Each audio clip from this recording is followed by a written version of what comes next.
আপনি আজকের এই ভিডিওটি দেখলে আপনি পারফরমেন্স ক্রাইটেরিয়া এবং অ্যাসেসমেন্ট ক্রাইটেরিয়া এই দুইটা সম্পর্কে খুব ভালো একটা ধারণা পাবেন। সো প্রথমেই আমি আপনাকে একটু বলি, নিশ্চয়ই আপনি কোনো না কোনো একটা অ্যাসেসমেন্টে বসেছিলেন, তাই না?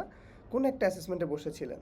সো দেখেন, আপনি যখন অ্যাসেসমেন্টে বসেন আপনাকে বলে দেয় আপনাকে এইভাবে একটা সিভি মেক করতে হবে, আপনাকে বলে দেয় এইভাবে একটা স্যালারি শিট বা একটা রেজাল্ট শিট তৈরি করতে হবে, আপনাকে বলে দেয় যে এইভাবে একটা প্রেজেন্টেশন তৈরি করতে হবে, তাই না? তো এখন বিষয় হচ্ছে যে আমাকে কি কি করতে হবে সেটা কিন্তু বলে দেয়। এটাই হচ্ছে অ্যাসেসমেন্ট, এটা হচ্ছে পারফরমেন্স ক্রাইটেরিয়া। অর্থাৎ আমাকে যা যা বলে দেয় আমাকে কি কি করতে হবে সেটা হচ্ছে পারফরমেন্স ক্রাইটেরিয়া। আবার একটু সহজে বলি, যেটা আমাকে পারফর্ম করতে হবে সেটা হচ্ছে পারফরমেন্স ক্রাইটেরিয়া। এখন কথা হচ্ছে তাহলে অ্যাসেসমেন্ট ক্রাইটেরিয়াটা কি?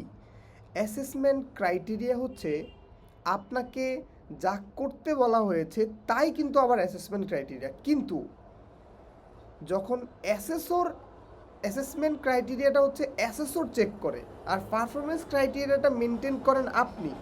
অর্থাৎ আপনার কাজ হচ্ছে আপনি পারফরমেন্স ক্রাইটেরিয়া হিট করবেন, আর অ্যাসেসরের কাজ হচ্ছে পারফরমেন্স ক্রাইটেরিয়াটা আপনি সঠিকভাবে করছেন কিনা তা চেক করা। কিন্তু অ্যাসেসরের পার্সপেক্টিভ থেকে এটা হয়ে যায় আপনি অ্যাসেসমেন্ট ক্রাইটেরিয়া হিট করছেন কিনা সেটা।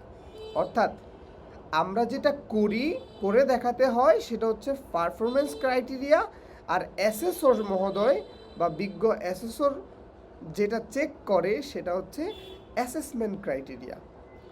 তাহলে যেই লাউ সেই কদু নয়, ভারত আর ইন্ডিয়া নয় কি? হ্যাঁ, কিন্তু বিষয় হচ্ছে যে আপনাকে এখানে বুঝতে হবে, কারণ এই বোঝাটা খুব গুরুত্বপূর্ণ।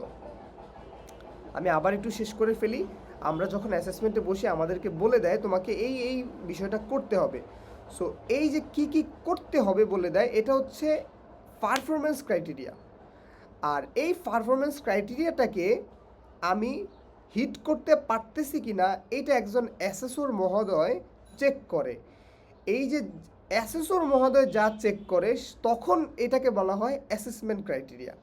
আর আমরা ক্যান্ডিডেট হিসাবে যেটা করি সেটা হচ্ছে পারফরমেন্স ক্রাইটেরিয়া। তো আশা করি খুব সহজে আপনি বুঝতে পেরেছেন। ধন্যবাদ।